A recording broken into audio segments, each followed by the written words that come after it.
제38강이요. 북이스라엘의 패망.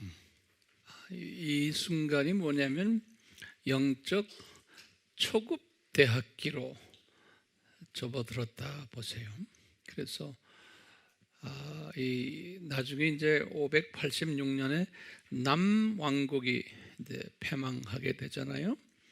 그때까지를 북이스라엘의 패망 주전 722년부터 시작을 해서 이제 586년까지를 영적 초급 대학기로 한번 만들어 봅시다. 1번 넘버원, 우리 아까 말씀드린 대로 솔로몬이 회개하지 않았기 때문에 그 열매로 남북이 갈라졌죠. 그래서 거기다 다시 쓰세요. 이제 솔로몬이 회개를 하지 않았기에 남북으로 이제 갈라짐. 작은 넘버 1번은 이 중 남쪽도 그렇지만 우리가 이제 북쪽을 한번 봐요. 북이스라엘의 그 20명의 왕, 거기다 쓰세요. 북이스라엘의 20명의 왕 중 19명이 우상을 섬겼어요. 그 말은 뭐냐면 전 국민이 우상을 섬겼다는 말이에요. 전 하나님의 자녀들이. 그러니까 하나님의 자녀들 국민 전체가 우상을 섬기기 때문에 왕이 그것을 함부로 바꿀 수가 없어요. 왕이 바꿔놓으면 못하게 하면은 왕위가 흔들려요. 이것이 굉장히 중요한 개념인데, 하나님의 자녀들이 왕이 이제 그렇게 시작을 했지만 전 백성이 이미 거기에 물들어 버렸어요. 이방신들을 하나님보다 더 섬기고 이렇게 됐을 경우에 그것을 바꾸기는 굉장히 힘이 들어요. 그래서 이 19명의 왕은 그 여로보암부터 시작을 해서 1대 여로보암부터 시작을 해서 쭉 그렇게 왔기 때문에 국민들이 그렇게 이제 물들어 버렸어요. 그래서 그거 고치기는 거의 불가능해요. 그러니까 19명이 그대로 자기 위치를 공고히 하기 위해서 그것을 하지를 못했어요. 바꾸질 못했고, 그 두 번째 이유 중에 하나는 보면은 이들이 유월절을 지키질 않았어요. 이 말은 뭐냐면 기독론이 아주 약했어요. 게다가 구원론이 약했어요. 유월절의 그 중심 메시지가 그건데 유월절을 지키지를 않았어요. 또 이제 이분들의 문제점 중에 하나가 그 두루마리 책, 하나님의 말씀이 없었어요. 특히 그 율법이 없었다 그래요. 그런 가르침이 없었던, 하나님의 자녀들이지만 말씀의 가르침이 없었던 그런 것들 때문에 이제 하나님만 섬기는 일을 하지를 못했어요. 그것이 이제 신약교회에서도 마찬가지죠.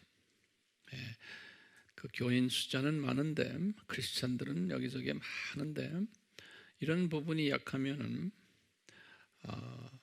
그것이 교회의 하나의 전통이 되고 습관이 되고 이래서 담임 목사님이나 또는 교단에 책임 있는 목사님이나 이런 분들이 교회를 바꾸질 못해요. 한번 그 우상에 빠져버리면 예를 들면 우리나라의 예를 들면은 그 물질의 우상이죠. 물질의 우상. 그래서 우리나라는 주보에도 누가 무슨 헌금 냈다, 감사 헌금 누가 냈다, 11조 명단 쫙 나오고, 또 뭐 특별 헌금한 사람들 주보에 나오고, 그게 습관화돼 버렸죠. 그렇지 않는 교회들도 이제 많이 생기지만 아직도 그렇게 주보에다가 이름을 내는 나라는 우리나라밖에 없어요. 그거 신기하죠? 다른 세계 어느 나라도 주보에 헌금 얼마 못 냈다 이런 말 안 써요. 그만큼 우리나라 교회가 그쪽에 이제 그 물질의 그게 우상으로 이제 들어가 버렸어요. 그렇기 때문에 모든 것이 돈으로 해결해요. 봉투 사회죠. 우리나라가 교계만 아니고 바깥 세계도 항상 봉투로 무슨 일들이 일어나잖아요. 무슨 일을 하려면 봉투 들고 와야 되고, 또 우리나라도 이렇게 보면은 제가 보니까 이 서양 교회에서 쭉 제가 그쪽 문화 속에 있다가 한국에 오니까 두드러지게 그 봉투 그 교류가 많아요. 그것이 몸에 배버렸어요. 그걸 자세하게 다 이야기하면 여러분들이 기분 나빠할까 봐 이야기를 안 하겠어요. 왜냐하면 여러분들도 그 몸에 배있기 때문에 그런 것 같아요. 돈에 완전히 돈의 우상에 우리가 적셔져 있어요. 지금도 우리나라가요. 이럴 때 그런 것을 타파하기는 쉽지가 않아요. 타파했다가 교인들 절반 이상 다 나가버려요. 그리고 장로님들도 나가버리고. 근데 그러니까 아무개가 무슨 헌금 내면 꼭 주일에 발표를 해야 되고 이런 것들 있죠. 이게 똑같아요. 그게 뭐냐면 구약에서 이미 다 보여주셨어요. 그 중에 근데 용감한 왕 하나가 11대 누구예요? 예후예요. 그래도 용감한 왕이에요. 우상의 절반 정도는 없애버린 왕이에요. 그러니까 이 북이스라엘은 그 예후라는 왕 한 분밖에 없었어요.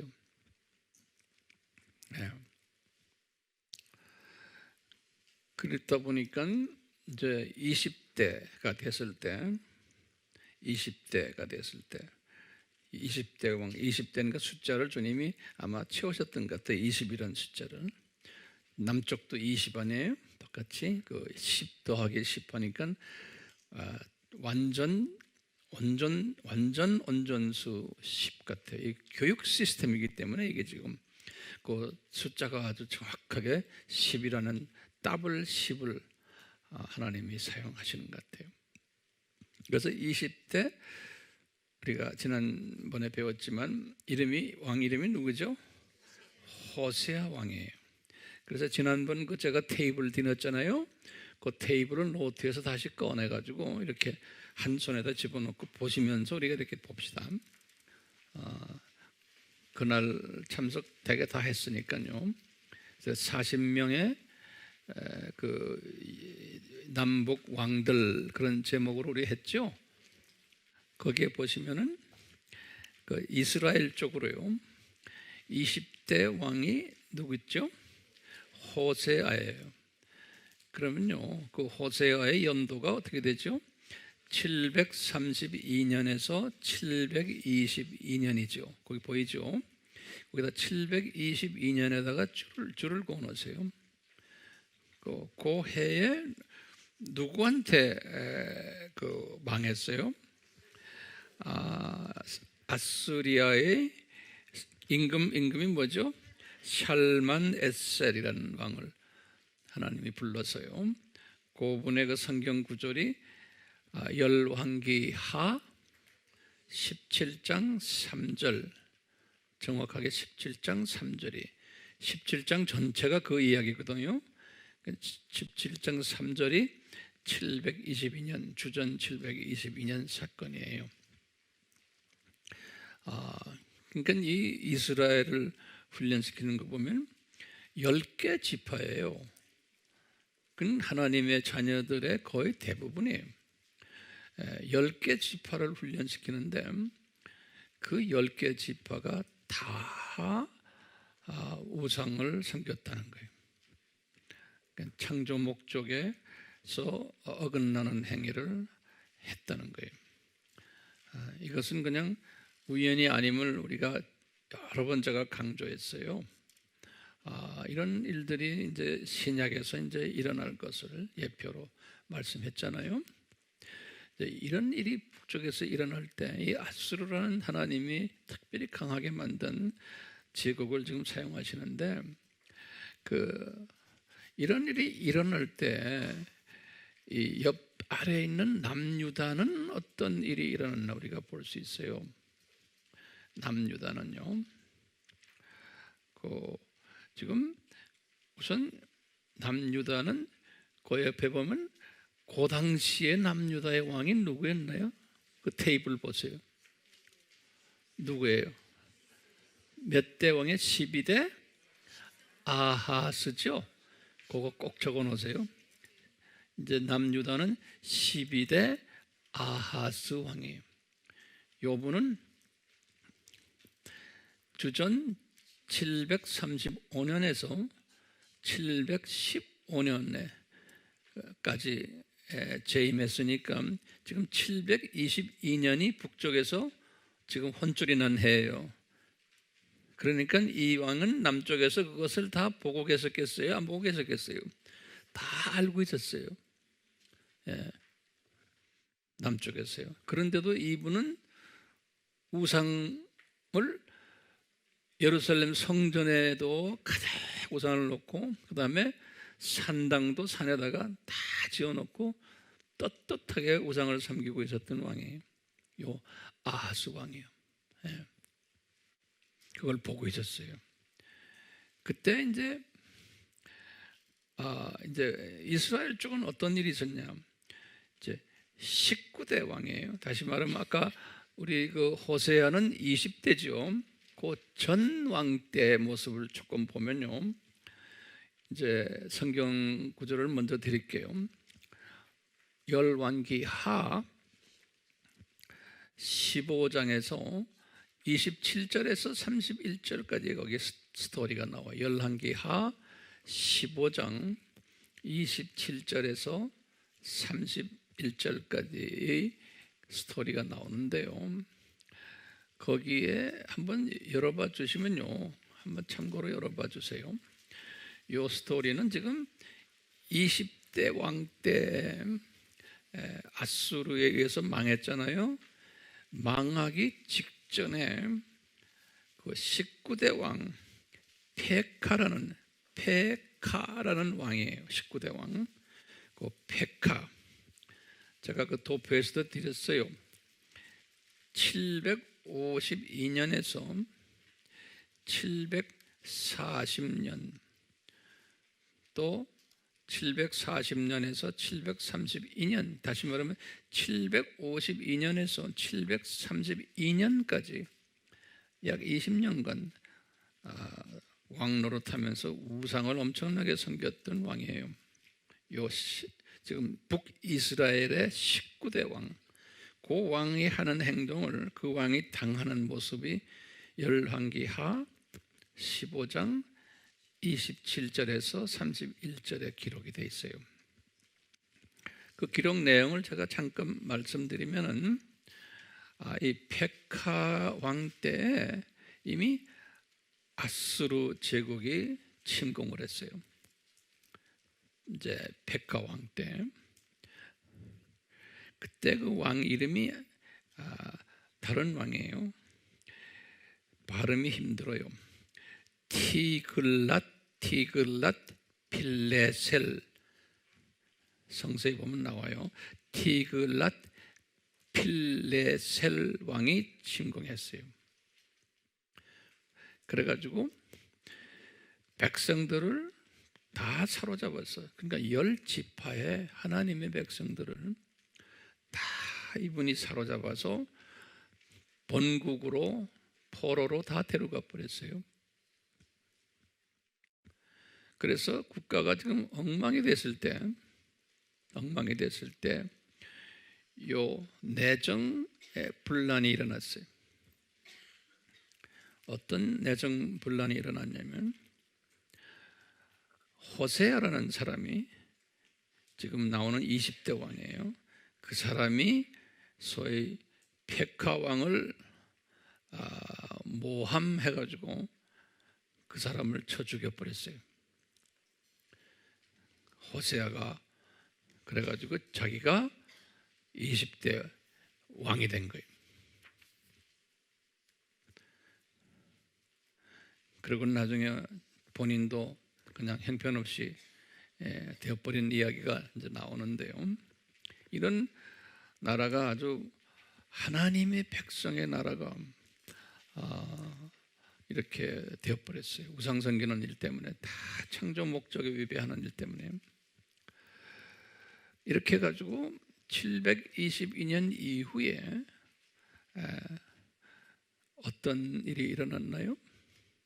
이 아수르 사람들이 이 이스라엘 백성들을 끌고 올라가서 노예로 삼고, 또 여자들을 다 자기 와이프나 첩으로 삼고, 그래서 이 나라는 전적으로 자기 나라의 민족 만들기 위해서 혼혈 정책을 써가지고 이스라엘 여자들 대부분이 다가 아수르 남자의 씨를 받아서 그 북이스라엘이 하루아침에 혼혈 국가가 되어버린 거예요.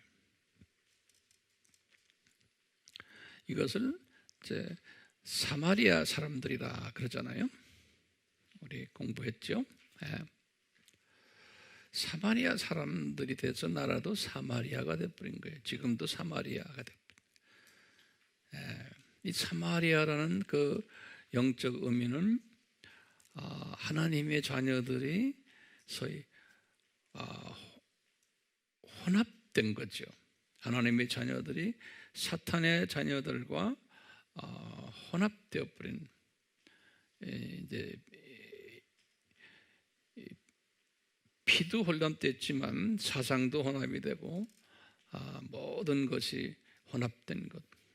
교회가 이방 가르침으로 혼합되어 버린 것들, 하나님의 백성들이 그렇게 될 것을 이 우상 섬김으로써 하나님께 벌을 받는 그 결과 중 하나가 나라도 빼앗겼고, 이방인들의 손에서 노예 생활도 하면서 거기다가 완전히 혼합이 되어버린, 정체성을 변질시킨 그런 일들이 북이스라엘 사건을 통해서 우리에게 이제 보여주세요.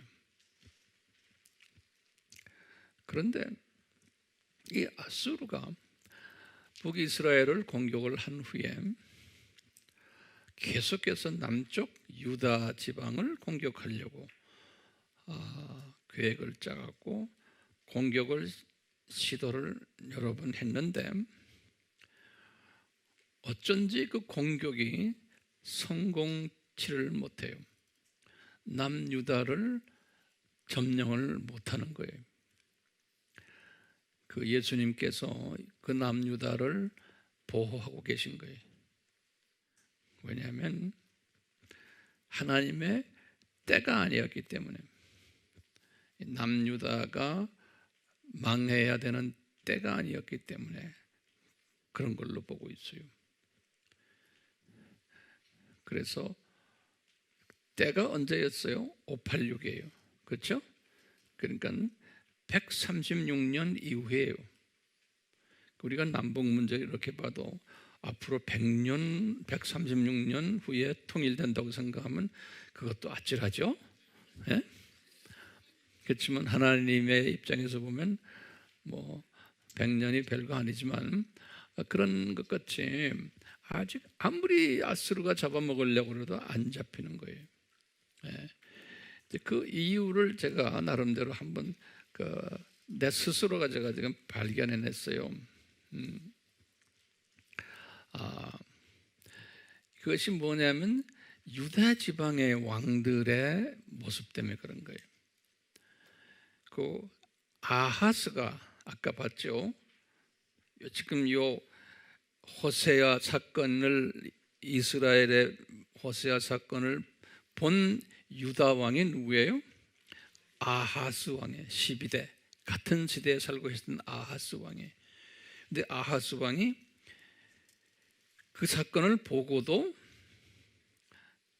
그 사건이 722년에 일어났는데 이 사람이 그때부터 7년을 더 집권을 했어요. 715년까지.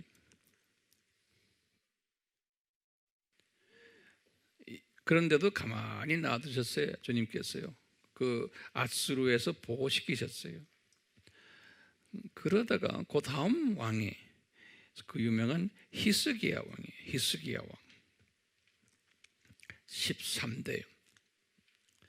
하나님은 이 히스기야 왕에게 은혜를 베푸셨어요.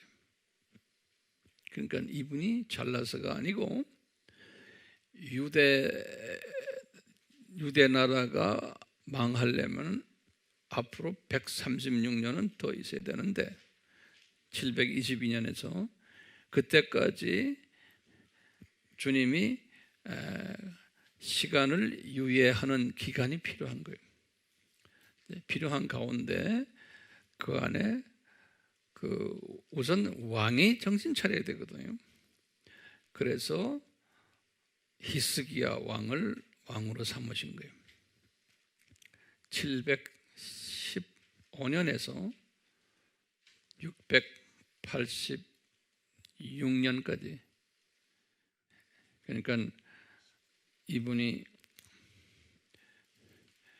그 기간 동안이요, 히스기야 왕이 29년 동안 왕 노릇하면서 이분이 하나님의 은혜를 받았어요. 그래서 어떤 은혜를 받았나? 첫 번째는 이분이 죽을 병에 들었어요. 죽을 병에 든 것도 그게 하나님의 크신 은혜예요. 그래서 이분이 겸손해지면서 우리 여호와 하나님께 전적으로 의지하는 믿음을 선물로 받은 거예요. 그래서 이분이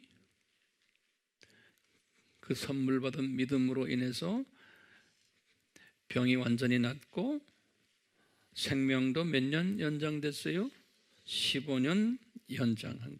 그러니까 그분 개인적인 문제가 아니에요. 이거는요, 국가가 15년 동안 더 은혜를 체험하는 거예요. 국가가.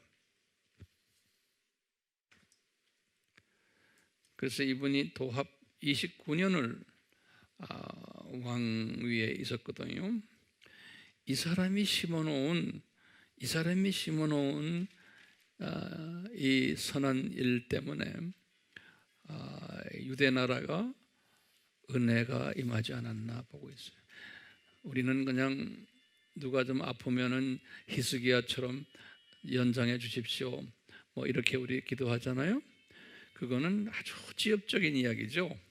지금 지금 이 모습은 국가 전체를 보는 이야기고 크리스천 공동체 전체를 보는 그런 이야기예요. 예.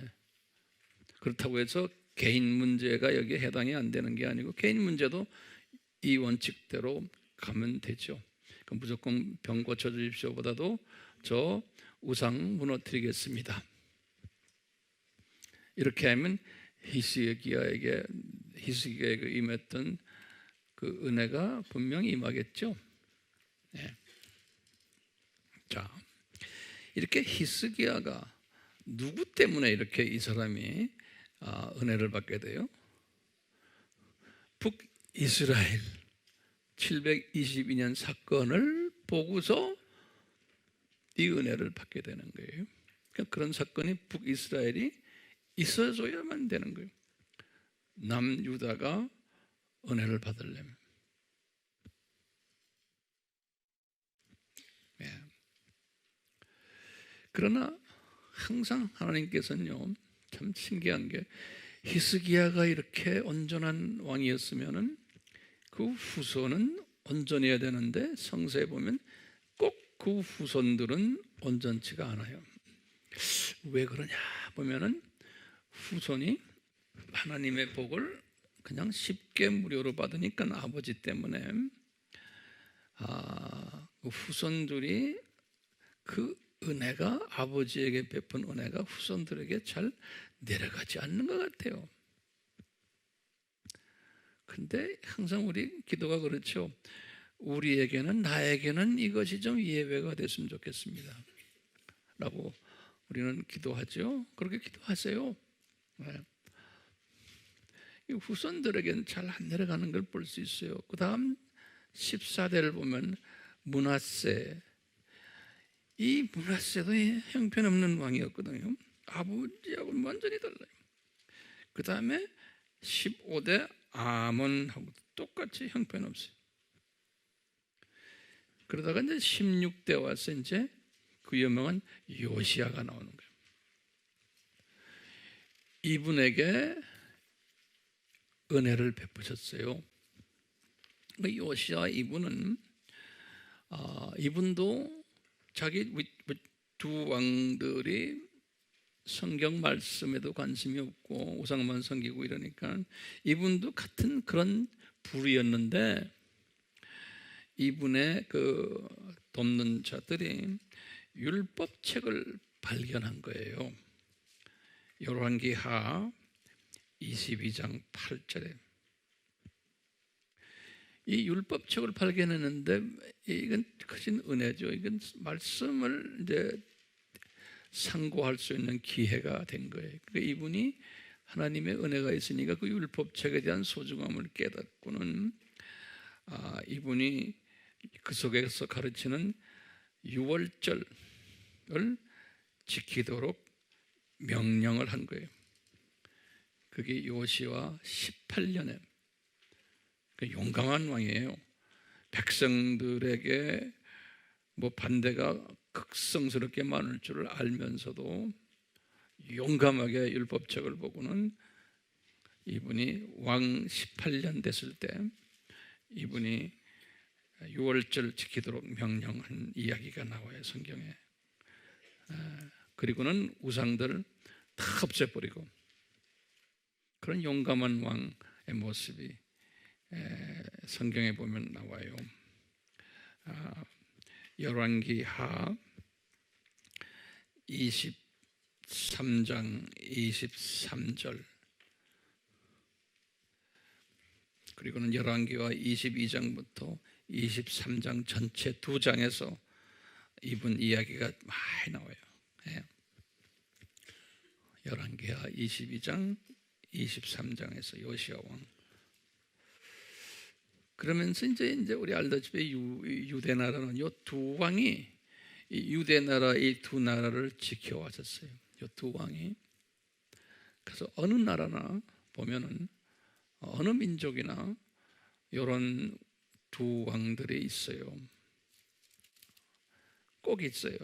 그래서 이 사람들 때문에 그 나라 전체를 그 교계 크리스천 커뮤니티 전체를 이제 붙잡게 되는 그러한 일들이 일어나는 것 틀림없어요. 저는 지금 이 북이스라엘 이야기를 지금 하고 있습니다. 그런데 이제 북이스라엘 이야기하다가 제가 남유다 쪽의 두 왕을 지금 이야기를 지금 집중적으로 했어요. 자, 다시 북이스라엘로 돌아가면요, 이 북이스라엘이 이런 역사를 가질 것을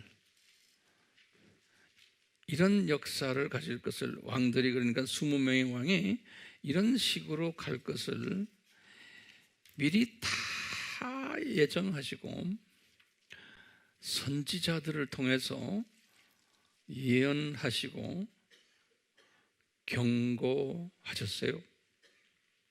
신기하게도요, 미리 722년 훨씬 전에. 그래서 요 대표적인 이스라엘을 향해서 경고하고 예언했던 그러한 선지자들 4명 제가 명단을 드릴게요. 우리가 작년 이맘때 우리가 선지서 공부했잖아요. 예언서. 그때 제가 자세하게 얘기했지만 첫 번째 선지자가 누구냐면 요엘 선지자예요. 요엘 선지자는 주전 830년 시대 선지자예요. 그러니까요, 요엘 선지자가 북이스라엘에 대해서 722년 사건을 110년 전에 미리 아시고 예언을 했던 것을 알 수가 있어요. 요엘 선지자가. 그러니까 요엘이 한 게 아니지만 예수님이 요엘에게 이렇게 하셨어요. 왜 예수님이 이 선지자들에게 말씀하신 것을 우리가 알 수 있어요? 그러면 성경 구절 어디 나와요? 마태복음 23장 37절이. 마태복음 23장 37절에 예수님이 이스라엘 사람들에게 하신 말씀이 있어요. 예루살렘아 예루살렘아. 그러면서 뭐라고 그랬어요? 내가 너희 선지자들을 보내가지고 회개케 했는데 듣지를 않았다는 거예요. 오히려 너희들이 선지자들을 돌로 쳐 죽였다는 거예요. 그럴 때마다 내가 너희들을 암탈기 병아리를 깨안듯 깨안아줬다. 그때 예수님이 33세 된 예수님이 유대인 사람들에게 말씀하시는 겁니다. 그러니까 유대인 사람들이 믿을 수 없죠. 어떻게 젊은 청년이. 그런데 우리는 알죠. 그 예수님이 여호와였다는 걸. 그러니까 구약 전체에서 이 선지자들을 파송한 것이 예수님이었다는 거예요. 그러니까 요엘 선지자도 여호와께서 보냈는데 그 여호와가 예수님이었다는 거예요. 그러니까 미리 요엘에게 예수님이 앞으로 100년 후에 일어날 일을 이스라엘을 향해서 외쳐라 그런 거예요. 근데 아무리 외쳐도 안 듣죠. 그냥 외치게 하는 거예요. 외치게. 그 다음에 두 번째 선지자가 아모스 선지자. 주전 760에서 748년입니다. 아모스 선지자. 세 번째는 호세아 선지자예요. 755년에서 710년이 다 722년 사건 전이에요. 그렇죠? 그 다음에 미가 선지자예요. 주전 750에서 주전 686년에 이 네 선지자가 집중적으로 이스라엘을 향해서 722년 사건이 일어날 것을 정확하게 예언해 줬어요. 이렇게 해서 이제 정확하게 722년 사건이 성취됐잖아요. 성취돼가지고 이분들이 아수르의 손에서 이제는 노예 생활을 할 때예요. 할 때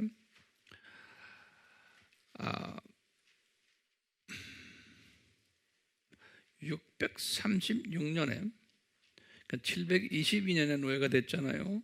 636년에 나훔 선지자를 통해서, 나훔이라고 있죠. 나훔 선지자를 통해서 10년 후에 요 아수르가 이제는 때가 되어 패망할 것을 예언했어요. 10년 후에. 정확하게 10년이라고 말은 하지 않았지만 아수르가 패망할 거다 그랬는데 딱 10년 후에 626년에 패망을 했어요. 하나님이 그 다음 제국을 누구를 세웠냐면 바벨론 제국을 세운 거예요. 626년에. 그래서 이제 바벨론 제국이 아수르를 패망시켰어요. 그러면 이제 북이스라엘이 이제는 누구의 손으로 들어갔어요? 바벨론 손으로 들어가 버린 거예요. 아수르에서 이제 뺏겨가지고. 그래서 바벨론 손에 들어와서 626년에 바벨론 손에 들어가고 있었다가 남유다가 언제 바벨론으로 편입이 들어왔어요? 586이죠? 586까지 이 바벨론은 북이스라엘을 쥐고 있었고 남유다도 마음대로 데리고 놀다가 나중에 586에 남유다까지 먹어버린 거예요.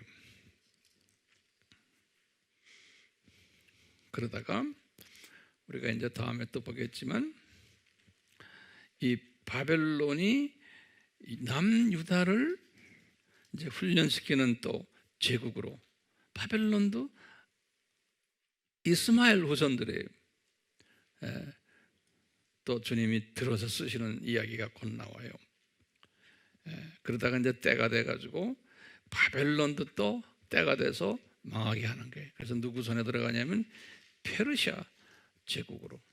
페르시아는 539년에서 330년에, 바벨론 제국은 626년에서 539년까지. 바벨론 제국, 페르시아 제국은 거기다 썼어요. 페르시아 제국은 539에서 330.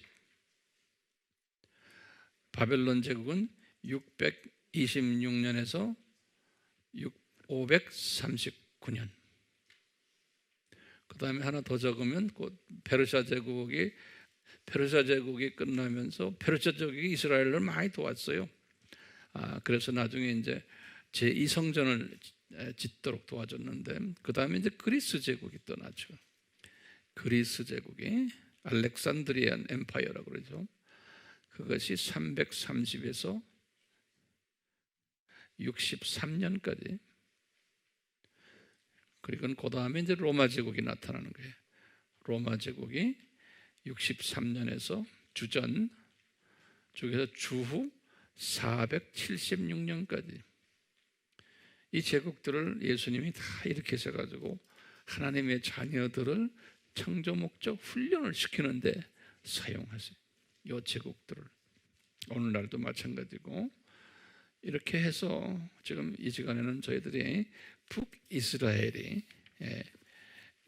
패망한 것, 우리 영적 초급 대학교 과정을 잠깐 좀 살펴봤어요. 이제 숫자들이 많고 이러니까 조금 복잡하기 때문에 제가 천천히 말했는데 도움이 됐나 모르겠어요.